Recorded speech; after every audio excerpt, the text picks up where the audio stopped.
আমি দেখা পাইছো যে আমাৰ অসমৰ ভিতৰত পাৰফৰমেন্স ভাল হোৱা নাই আশা ৰিপৰ্ট মতে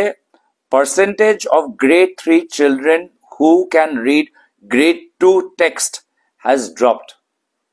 from 14.4% in 2018 to 13.2% in 2024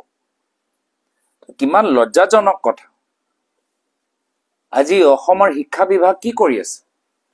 মুখ্যমন্ত্ৰী হিমন্ত বিশ্ব শৰ্মা ডাঙৰীয়া প্ৰাক্তন শিক্ষা মন্ত্ৰী হিচাপে তেওঁ কি পৰিস্থিতি সৃষ্টি কৰিছে আজি যদি মই শিক্ষা জগতৰ পৰা ওলাই আহি মানৱ উন্নয়ন ইনডেক্সৰ কথা কওঁ আজি 2022 চনত অসমৰ ৰেংক 37 ষ্টেটছৰ ভিতৰত অসমৰ ৰেংক হৈছে 32 in terms of human development মানে মানুহৰ উন্নয়ন হোৱাই নাই আৰু এই হিউমেন ডেভেলপমেন্টত কি দেখা যায়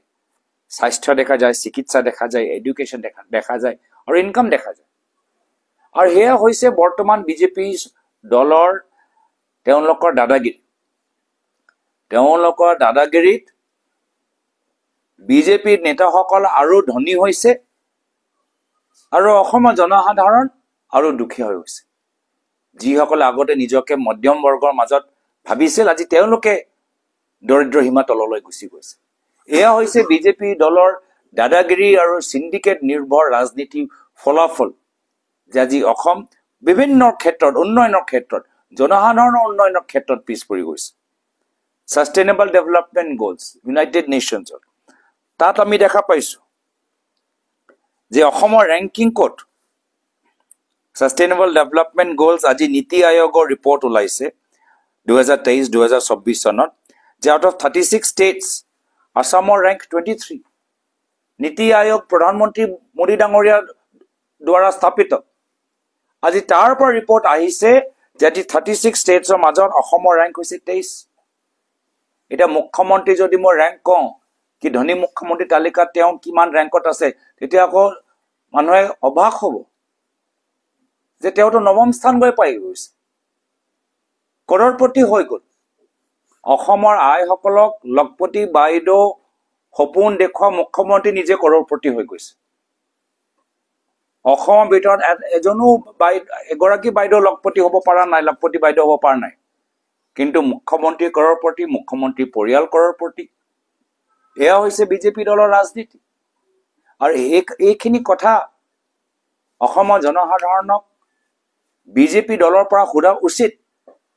যে তোমালোকৰ 10 বছৰ হ'ল কেন্দ্ৰত তোমালোকৰ চৰকাৰ উন্নয়নৰ ক্ষেত্ৰত কি কৰিলা ল'ৰা-ছোৱালী শিক্ষাত কি কৰিলা চিকিৎসা ক্ষেত্ৰত কি কৰিলা মানৱ উন্নয়নৰ ক্ষেত্ৰত মানৱ কল্যাণৰ ক্ষেত্ৰত কি কৰিলা আমি দুখীয়া হৈ গলো আমি জিএসটি দি থাকিলো আৰু তোমালোকে কৰৰপতি কেনে দৰে হৈ গলা আমাক লখপতি বাইদেউ বুহা প্ৰতিশ্ৰুতি দি থাকিবা আৰু তোমালোকে ধনী ধনী কৰৰপতি হৈ থাকিবা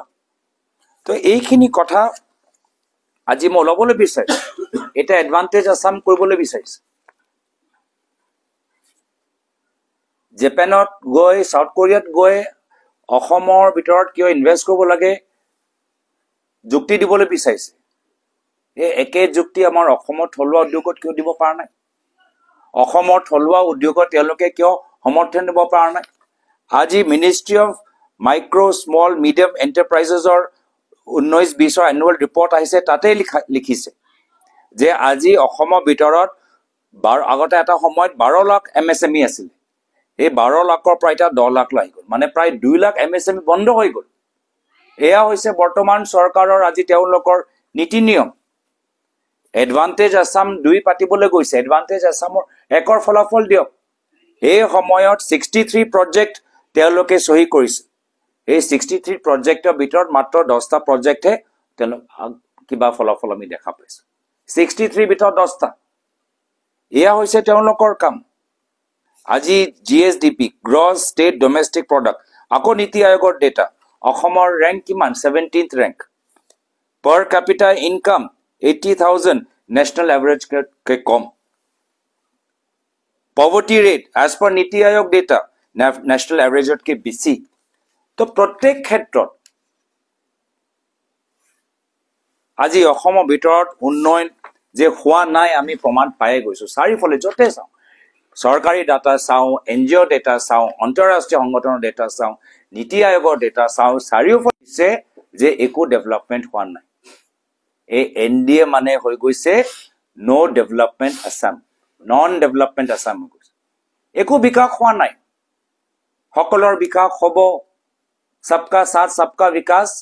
এতিয়া হৈ গৈছে আদানী বিকাশ এতিয়া হৈ গৈছে এটা বিশেষ চেনেলৰ বিকাশ এতিয়া হৈ গৈছে মুখ্যমন্ত্ৰী পৰিয়াল আৰু মন্ত্ৰীসকলৰ ভাতৃ আৰু তেওঁলোকৰ বিকাশ তো আজি মই ভাবো এইবোৰ সব প্ৰশ্নৰ যে উত্তৰ তেওঁলোকৰ ওচৰত নাই এইখিনি প্ৰশ্নৰ পৰা বৰ্তমান চৰকাৰ পলাবলৈ বিচাৰে সেই কাৰণে তেওঁলোকে পঞ্চায়ত নিৰ্বাচন পাতা নাই নহলে পঞ্চায়ত নিৰ্বাচনত ৰাইজ এইখিনি কথা সুধিব